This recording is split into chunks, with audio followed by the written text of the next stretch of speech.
is the Vintage RPG Podcast, your source for the best in classic and contemporary RPGs. With your hosts, Hambone and Stu.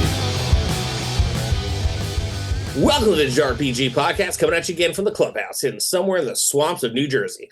I'm John Hambone McGuire, and with me, as always, is the founder and publisher of Unwittable. After taking about a month off for the holidays, I have completely forgotten how to do this intro. Stu Horvath. I mean, I've never done the intro, and we're going to keep it that way. My God. What the listeners will not hear is that Alex had to trim that like 3 times because I was like, after doing this for, and funny fact, I thought it was us going into our 9th year. It's us going into our 8th year, but the pandemic, what is time anymore? But he's still, for doing this for almost a decade, sometimes the stuff just doesn't stick in your head. It's funny, too, because you have to do a station ID at the radio station every hour. So there's signs up everywhere with the station ID written on it. And man, just such an intimidating thing because it's like a legal requirement. Like I never wanted to do it. But the last time we were on the air, I was like, let me do it for a change. And I did it. And it was like the exertion, like the mental exertion to get it right without, messing it up. And nobody cares, like you just have to do it. It doesn't have to be, you can stutter through it. It doesn't matter. You can play music through it. But like, I have such like this. Yeah. So I'm never going to do the intro here. I don't know how I can't kick off an episode. Like I just can't do it. Yeah. When I did that thing for The Believer where it was like an hour of music and stuff, and it was just like, okay, like, and I had like an engineer working with me, and she's like, are you going to start? I was like, I'm trying. I don't know how to say like, hey, everybody. Like, I just can't. It's that cold open. It's like jumping into a frozen sea, Yeah. I can't do it. No, I hear that, but I've been doing it for so long. It's just one of those things where, like, you get the band back together. You're like, how the hell do we play our songs? But anyway, what are we talking about today? We are going to talk about one of the high holies, the original Dark Tower board game from Milton Bradley. Ooh, what an object! Just like a huge box. I guess in terms of like just the length, width dimensions, it's not that much bigger than a Monopoly box. But the depth of it makes it really seem like it's got to be at least 6 inches deep. So it's just this gigantic cinder block of a board game box. Easily one of the biggest board games that I own, which I feel is sort of noteworthy for something that came out in 1981. Yeah. They were just smaller back then. They're weird sized, but flat. So this is a storied game, in part just because it didn't exist very long. It came out in 1981 and was, I think, one holiday season. That Christmas was really the only time it was on shelves. After that, it got entangled in a lawsuit. One of those things where somebody said, oh, our design was stolen. And Milton Bradley was like, no, we already had this thing kind of going. Rare for this sort of lawsuit. Milton Bradley seems to have actually lost. Really? Yeah, to the tune of $750,000 in 1985. It took a long time. 4 years of litigation before they got there. I've read some of the paperwork for that, and it doesn't seem like that was the right decision. I'm usually like the not corporate person. But I think that in this case, like I think that Milton Bradley approached the suit wrong, and because of that, they got punished for it. But I think that they were actually in the right. Well, I mean, $750,000 settlement. Is that before or after all their legal fees that they already paid to have a 4-year court battle? Yeah, I mean, that's on top of all the legal fees that they were probably liable for. Yeah, it's a lot of money in 81 money, man. Shit. Yeah. So yeah, because of the lawsuit, it never got reprinted. So it was only on shelves one holiday season, and it's an electronic game. So there's a lot of attrition. The tower itself is very finicky. When I say the tower, it is literally a black plastic tower with a computer or some sort of electronic chipset inside that manages the bulk of the game. And there's lights and a motor that turns backlit art displays that tell you what's going on, and a digital interface. And it's about, I don't know, 3, maybe 4 inches square, and I don't know, a foot tall. It's a big piece of thing, very cool looking. But yeah, the thing has a habit of just breaking and stopping working. And there's a couple glitches in it that make it difficult to play. Yeah. Basically, like there's, I'll explain that in a minute. But so basically nowadays it's really hard to find this game. There weren't a lot made, and there's been a significant amount of attrition among the games that were made.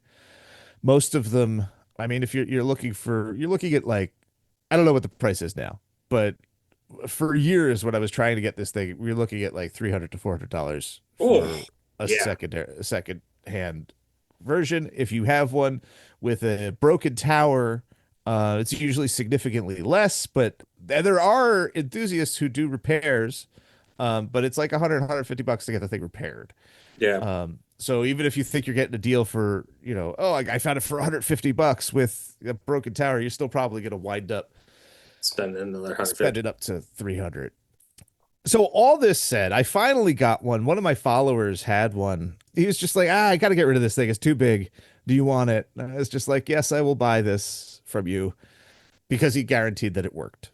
And Yeah. it got to me, and I immediately, like, it's such a specific thing with such a specific legend to me about it, that just the mere presence of the thing was intimidating. Coupled with the fact that the tower itself is finicky, I just put it on the shelf. It was just like, I don't think I could ever play this. Like, I don't want, I don't know if I don't know if I could take the psychological strain of turning this stupid thing on with its 2D batteries and having it just not work. Yeah. But that changed the Friday after Christmas this year. Hauled it off the shelf and played the game. Just, it felt right. It was like I had a kind of crummy run up to Christmas. It was just very not into the spirit. But once we got there, I was just like, oh, something is kind of magical happening. And I was just like, let's get in a time machine and journey back to 1981 and play this big dumb game. And it's pretty good. I mean, it looks really cool. It is. You look at the thing and it is a monument to fantasy infused entertainment circa 1981. The whole thing is covered in Bob Pepper's artwork. He's a fantastic artist. He did a lot of genre paperback covers. For me, he looms really large because of his design work for this game. Like, I stole, I've stolen most of the images that the tower shows you to tell you what's going on in the game. They're all done by Pepper, and I've stolen most of them to use as promo images for Vintage RPG. Like, hey, join the Patreon, join the newsletter or whatever. Because they're very flat and designy and multicolored, very bright, like just a range of colors. Like, everything's so gray and brown these days. Like, everything in Bob Pepper's world is rainbow hued, and they're eye catching in a way, and sort of almost symbolic in the sort of Jungian archetypal sense.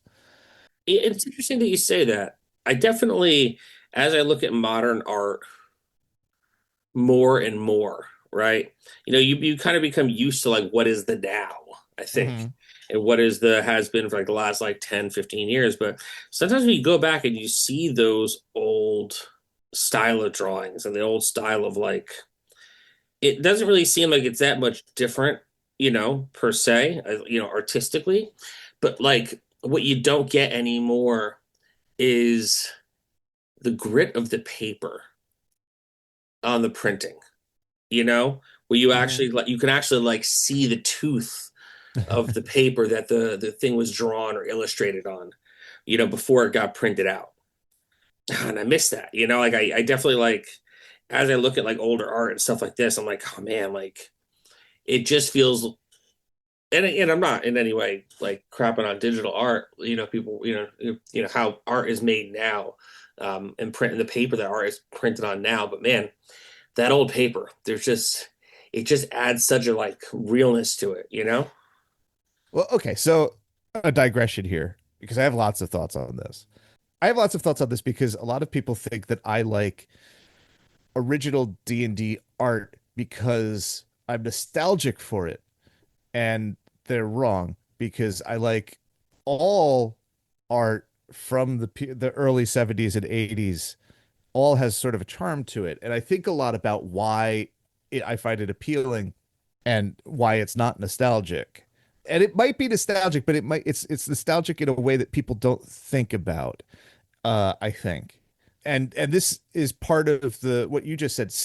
So there's a couple things happening. One, you said style, old style, and style, more specifically, stylization is something that we're slaves to realism.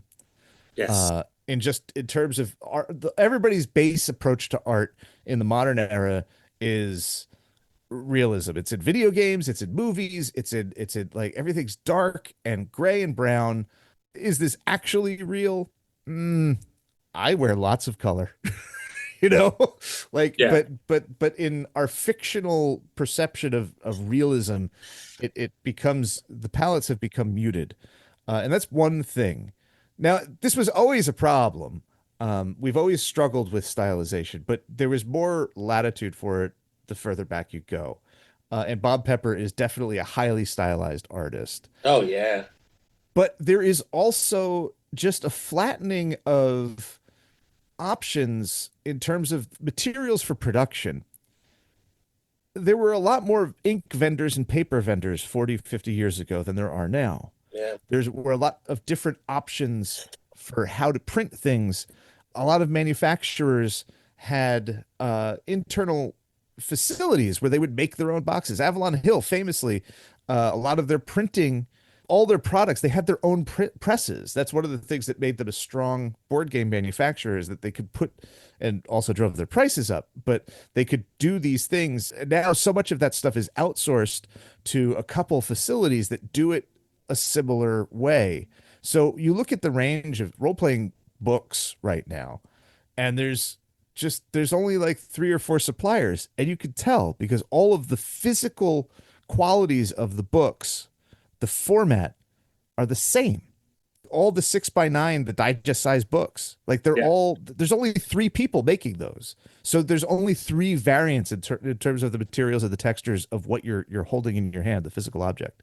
And then, you add into that, like the printing techniques have changed, the inks have changed, the formulations of the ink, the formulations of the paper. Remember when we talked to Clint about his green paper for the Fiddler's Green zines, and like just not being able to find that specific green anymore. But that also translates to the tooth of the paper and all that stuff. And all of that stuff combines to give something like the Dark Tower, a 45-year-old game, a tactile presence that is different from everything that we're used to that's being produced now. Is that partly nostalgic? Yeah, but it's also an actual reaction to the physical substance of the thing, I think. And I think that gets written off a lot. And like, is it better? No, but it is definitely different. And it has its own set of appeals. And I think that all of that, plus just the way that fantasy art has been codified in the years since, it just Dark Tower feels strange and exciting in a way that a lot of fantasy art doesn't now. Yeah. So all that said, that was all sort of in the air when I cracked this thing open and set it up and got to playing it. It feels good, man. Like even the plastic feels different. It feels there's like a brittle cheapness to it. Like you can't. It is also helpful to have the Return to Dark Tower for restoration games, having had played that as a comparison. So there is sort of like I know what this looks like in terms of like a modern interpretation of it. I could hit somebody in the head with that tower, and probably it's not going to break. Oh yeah, no, that's a murder weapon if need be. In a pinch, Yeah, it'll do. yeah. And if I hit somebody with the 1981 Dark Tower, it's going to break. Like I can see the like I've had plastic of that era break in like this really particularly like shockingly sharp lines. I know exactly how it would break if I hit it hard enough. But it was cool to set it up and to kind of like even just setting it up and putting the plastic pieces down. It was a trip down. I don't want to say memory lane because I never played it. Yeah. Folks, I knew people who had it, but they didn't have it complete or it was broken when I was a kid, so I never played it. I would say it was more like getting into a time machine. A time machine that you like, I don't know, so many years, like 40 years later, had to go back into just to play a board game. Yeah. You're right. Like it was I didn't even realize how few years it was around Right. because I would run into people all the time who had it because it was so awesome, but no one had it complete anymore. No Yeah. one either they didn't have it complete, they didn't know how to play it, or it was just broken or any combination therein of the two. I'm pretty sure that one of my friends had just the box, which says something It does. Since they because tried the their box best. is that cool and like you didn't want like it and I'm pretty sure they had toys in it like other fantasy toys. It was like a toy chest for like weird like Dragon Riders of the Sticks or something. But you're right. Like it's just like this thing just it haunted people like a ghost because nobody played it. But we played it, and I have to say it was a pretty good game. It was fun. It asks certain things of players that I think are so okay. So the tower sits in the middle of a circular board that's divided into quarters. You can have four players, and they each get a kingdom, which is divided into spots, spaces. There's a couple buildings that have specific abilities, but basically you're moving your guys one space at a time on your turn. One space, single space movement, which was tedious. That was the one thing I was just like, can we change that without breaking the game? And it would be maybe a little bit more fun if you could move 3 to 5 spaces. Right. And I think you can. Well, you just can't move from building to building in one move because then I think that the electronics of the thing would maybe like not believe you. But the idea is that you have food that you have to manage, you have soldiers that you have to manage, and you have gold. And there's a couple things that you can get that modifies things. Beast lets you carry more gold. Scouts make sure that you don't get lost. Healers neutralize the plague events, and swords help you in when the dragon comes, you can kill the dragon. Very simple stuff. The idea is to move around the board to every kingdom and collect keys that you find in dungeons and ruins. Get back to your home kingdom and then go into the tower and fight the bandits and defeat them. Everything is tracked by the tower. It's giving you random events on your turn. So every time you move, if you move into a building, like it knows that you push, there's all these push buttons on the thing. So when it's your turn, you turn the tower so that the face of it faces you. And there's a digital display up top with numbers. I think there's a couple digital displays actually. And then there's these windows that will show pictures that are backlit. And then underneath that is a keypad, which is like a plastic covered keypad, which was very like 1982 to 83 video game controller kind of thing. So like if you move, you just put move and then a random event happens. If you move into the bazaar, you push the bazaar button on this thing and you get the options. And it's sort of charmingly analog because like there's only like a couple digits that it displays, you know? Right. So you have to kind of like figure out it's like a combination of picture, number, and like, do you want to buy it? And like, here's the price. And like, it's a pain in the butt, but I found it was sort of like playing a video game on a pocket calculator in some ways. Oh, yeah. All But right. but I liked it, and everybody else liked it too. It was very much like this is my turn. I have to do the thing. You have to pay attention too because it moves really Yeah. fast, And then you have a pegboard where you track everything, the numbers of stuff. And if you get it wrong, stuff happens that's bad, which is cool. And basically that's it. You go around and you fight it took a little bit longer than I think everybody wanted to, but it was genuinely engaging. And there's something about the way you aren't the other players are competing against you, but you're really playing with and against the tower. And even the way that restoration games sort of revived the game, it doesn't replace the original. Like the original really does stand on its own as its own experience. I like the new one just fine, but there's something sort of like cold and modern about having to like interface with an app on a tablet to play this game. And it works really well. And like the miniatures are cool, the design work is all very cool. But the original still holds up and holds its own against the slick new incarnation. Yeah, I mean, I think that's a great thing, though. I think that, understanding how things, understanding how the sausage is made, as they say, there is a certain novelty, I would say, to the way things were, right? Yeah. And being able to be at a place in your life where you can enjoy something that's a truly unique experience because it is something that is, rubber stamped 1981. And like, this is everything but the kitchen sink that they could do at this time to make this game. Yeah. But I also think that, like, that's a very 1981 experience that you're going back to, like, and trying to appeal to a broader audience by, like, giving them the feel, but not trying to give them the same exact experience and creating a new experience. It makes more sense because you're appealing to a modern audience who, like, might be like, well, how the hell do you do this? And the tablet definitely helps because I've definitely noticed in other games I've played where, like, man, that tablet helps. But I think that the strength of the new one is that they didn't try to make it the same exact thing as the old one. And also, I think they made expansions too, which is awesome. Yeah, the expansions are crazy, and the new one is hard. I mean, the original Dark Tower is. I'm running my mouth right now. I don't have any facts to back this up, but it seems to me that the original Dark Tower was a way for a board game company to get in on that D&D action. Sure. Where it saw D&D was a Milton Bradley or people at Milton Bradley saw D&D as a rising force and the growing popularity of fantasy and saw a way to sort of take all of that experience and shove it into a family friendly, easy game, which has a lot of like pizzazz, fireworks, like show-stopping energy.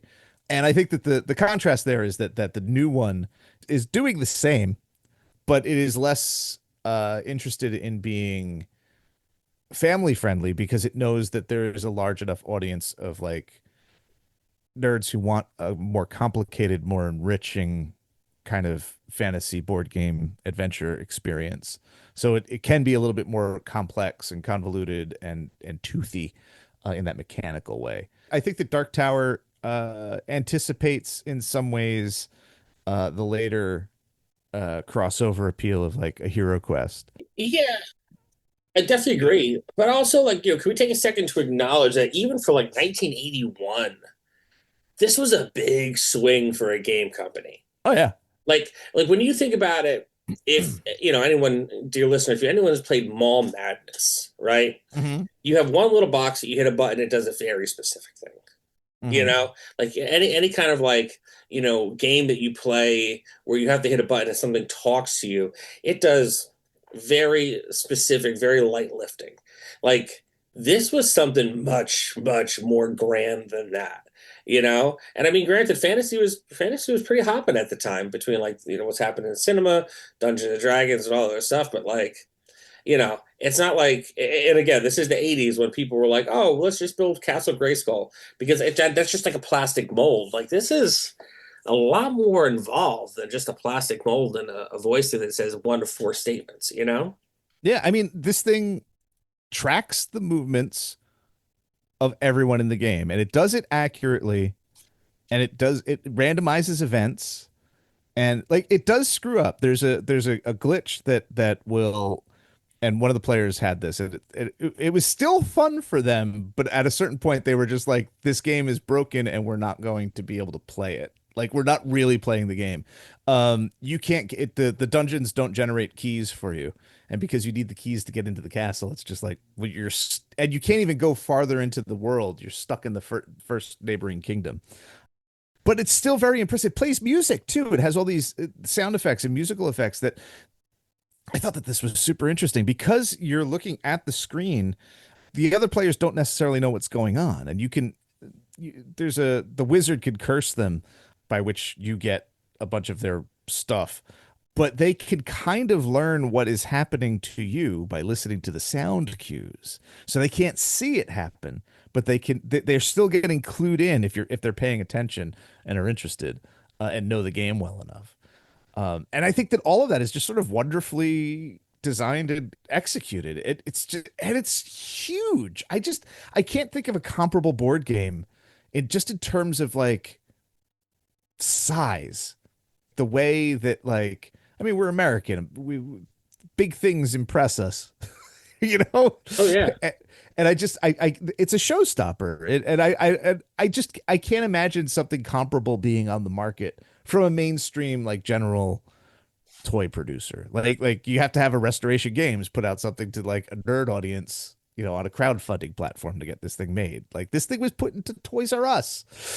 It's incomprehensible. To give like a range here, I'm looking in Google, and the average MSRP of a board game in 1981 was anywhere from $15 to $25. Right? With the Game of Life being around 28 because it had a lot more pieces.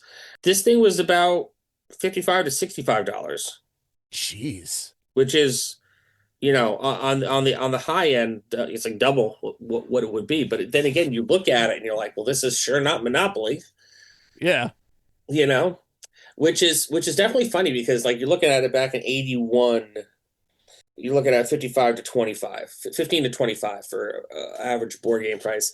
I remember like every year, and maybe the early 2000s, late 90s, early 2000s, where like Toys R Us would just have a board game blowout at some point during the year where like you could get pretty much any board game that was not like elaborate for $10. Yeah. You know, to the point where it's like it's actually cheaper like so many years later than it was in like 1981 to get some of these board games. But now forget it. Board game prices, even like Monopoly, is just friggin' astronomical. Yeah. That is also part of the way businesses have changed and consolidated and outsourced. Like a lot of stuff was just done in house and they could just, you know, it gave maybe not like the most cost effective, but it made for more varied products. I think where now you're looking, it seems like everybody's looking for ways to sort of build off of a certain set of standardized options.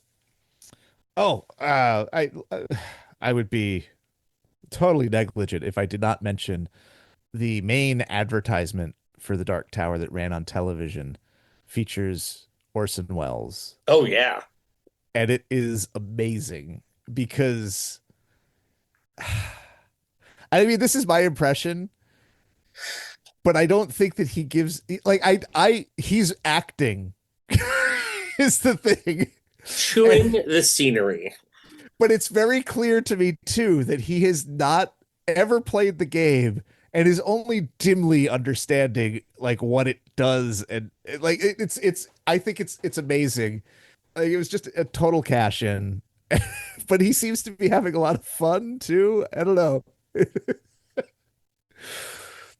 It's worth checking out. I'll put it in the show notes. It's definitely interesting because, for those who may be unfamiliar, Orson Welles was the voice that scared America to death in War of the Worlds, the original War of the Worlds. Like, I don't know, I'm going on another tangent here. Like, it's so funny now that in 2025 this happened, which was just like a couple weeks back, but someone on TikTok went and got everyone all hot and bothered about the fireworks show at the Brooklyn Bridge on New Year's Eve, right? And they used AI, right, to show past ones and this and that. And all these people came in from all over the place, and they get there, and they're all around the Brooklyn Bridge, waiting until midnight. It's New Year's Eve. They're not in Times Square. They're not home with their family and friends. They're watching this whole thing, and you can see there's a video of them counting down. They're like 4, 3, 2, 1, and nothing happens. And they're waiting, like, oh, maybe it's just a delay. And they're kind of like, okay, do it again. They all count again. Nothing happens. And then finally they're like, shit, I think we got pranked. And that is done with like AI, right? And that's done with like all this other stuff. Fooled a whole bunch of people, ruined their New Year's. People probably flew in. It's terrible. But back in War of the Worlds happened, it was just on the radio. Like he gets on the radio and he starts talking about aliens attacking. And he's doing it in his Orson Welles voice and all this other shit. And I think about the hoax and the panic that it created just being on the radio. And that's back in like what, 1938, I think. Yeah. And how dangerous it was to do something like that back in 1938. And that's just someone saying it over the radio. Like you think about how things have become now. Oh, wow. I was right. October 30th, 1938. I always believed you, bud. I figured you would know. But like, you think about how dangerous things are now with like AI and the ability to create something out of nothing, which, it's really fucking terrible that these people got taken for suckers and had their New Year's Eve ruined. But like, if that's just something that is a prank, just imagine how much worse it could be with people who actually have true malicious intent with what's happened, with how easy it is to fake something on AI now. It's not even deep fake anymore. It's shit you can do on your phone. So like, it's definitely, to me, an interesting thing to see how far we've come for the War of the Worlds, which was one guy, with a friggin' singing saw and some other shit, like making people believe that an alien invasion was happening, to what people could do on the phone and on their computers now that is truly an invasion, because it's so much more malicious because the call is coming from inside the house on this one. And just be careful what you watch and what you believe on the internet, folks. In the words of Flavor Flav, don't believe the hype. Yeah, I have to say though, I've been on the radio so much in 2025 that you dropping an F-bomb just then like made me like instinctively panic. Oh, it's just like, oh, like let's say I have oh wait, no, is this a podcast? Yeah. Like, it's just like, yeah, the FCC would be coming for me. Like I'm trying to engage a don't and stutter thing in my brain but that is also associated with the don't cuss like reflex in my brain because I have a filthy mouth. So sometimes radio is challenging, but I don't have to worry about that. But I'm engaging the don't stutter part of my brain, and because of that, it flipped the don't cuss. Yeah, New Jersey and New Yorkers have like a penalty on not, it's like a penalty on us to like, keep our shit together and not cuss, like. Yeah, I mean, Jesus, the kid, one of the radio shows we did in December, we did Assassin's Creed, and he listened to it, and he was like, "Do we have an Assassin's Creed game I could play?" And I was like, "Yeah, I think there's one." So he fired up Odyssey. He's 8, and I'm an idiot, and so he's playing Odyssey, and apparently, like somebody drops an F-bomb in the game, and moments later, he was attacked by a dog, and he says out loud, "Where the fuck did that come from?"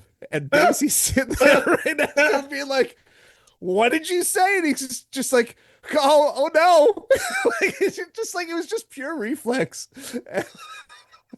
Like, I wasn't even in the room, but I just love it. Like, it's like of all the problems I have, my kid dropping F-bombs is the one that I'm like most engaged with. Like, this is the fun one. This is the one that I like. Oh, listen, little kid's cussing is my favorite thing. Oh, that's funny. Because there was no malice. There wasn't even like he did. It was just like the thing that he said. That like it was just such a natural reaction. It was great. The perfect thing is when they do it in context. My niece started taking to being like, Jesus Christ. And everyone knew it came from me because I'm always like, oh, Jesus Christ, And then my brother, my brother's kid started saying, "Oh shit," because she heard my brother do it, and she does it like in perfect context every time. Like whenever she says it, she's perfectly contexted. Yeah. I do God damn it a lot. Like God damn it. Like it, with something, God, I hit my thumb. God damn it. Yeah, And Jared does it too. It's just it's just like, and everybody's just like, yeah, that one's you. yeah, God, yeah. God You damn it. you know when something's you. Like Yeah. can't talk my way out of this pickle. All right, we were going off the board here. You have any final thoughts on Dark Tower? Oh, I can't honestly tell you to go out and buy this thing. It's too expensive, and too rare and too finicky.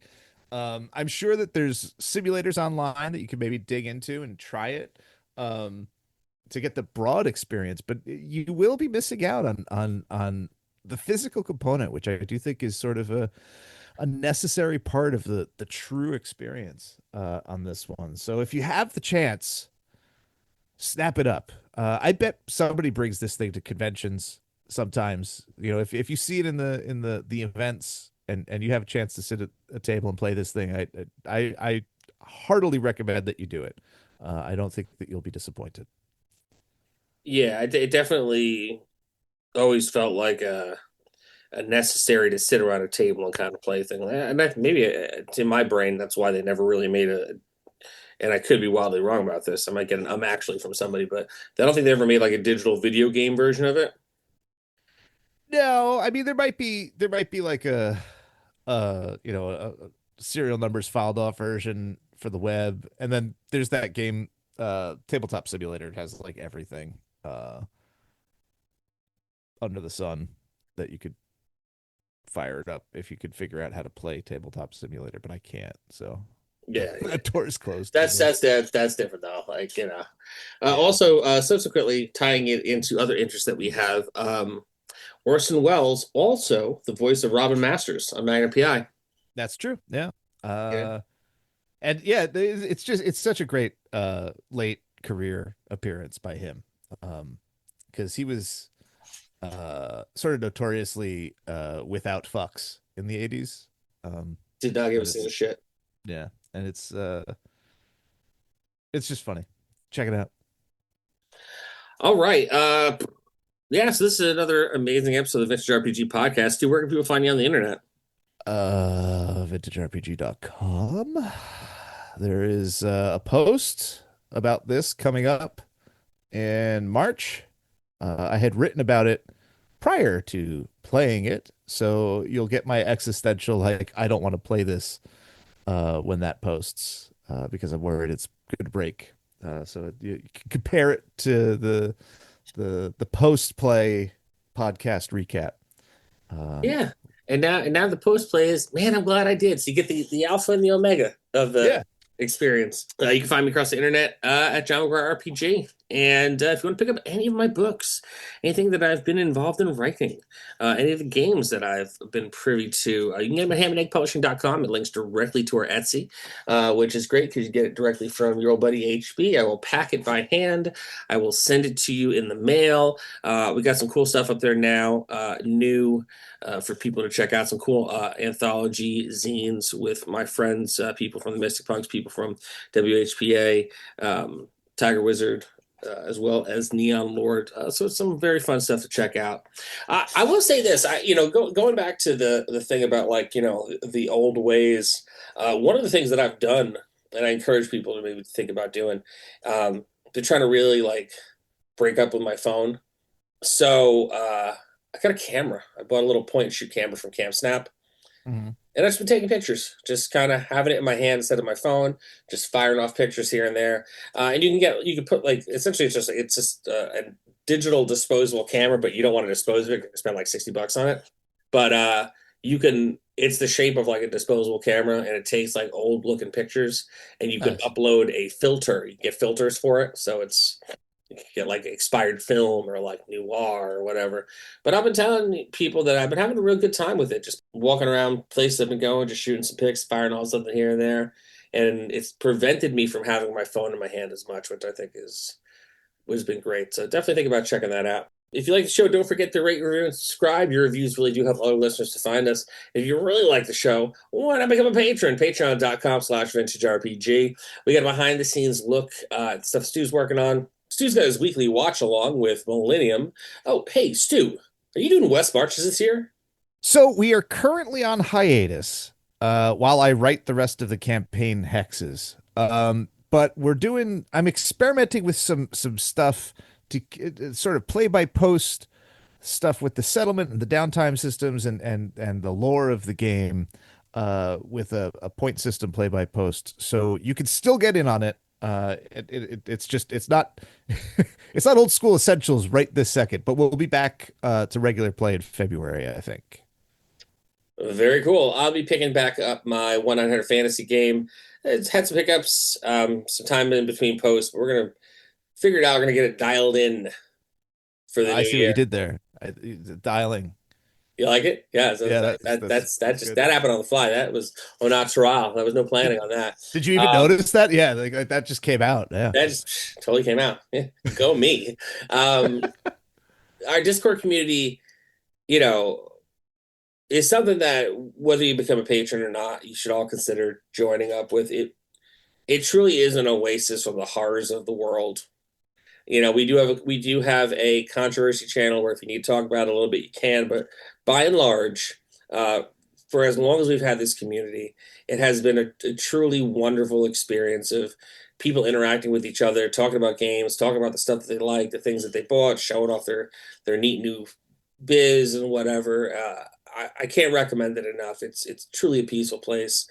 So our Discord community is always hopping, always friendly. Unless you're a dick, then we'll throw you out. Then you get banned. Yeah, then you get banned. We don't suffer fools. We also don't suffer AI art there either. So bear that in mind. But yeah, man, just come on, it's a cool party. For as little as $1 a month, you can get the episodes early, sometime between Friday and Sunday, depending on when we record them. We're a little late in the week, getting the ring rust off, as it were, after a little hiatus for the holidays. Patreon.com/vintagerpg. Thanks to our producer, Alex Murray. He rules, and he holds it down and makes it sound good, especially when my interface isn't working today. So you deal with that. For Stu Horvath, I'm John Hambone McGuire. Ah, shit. May the dice. Yeah, may the dice always roll in your favor. Take care.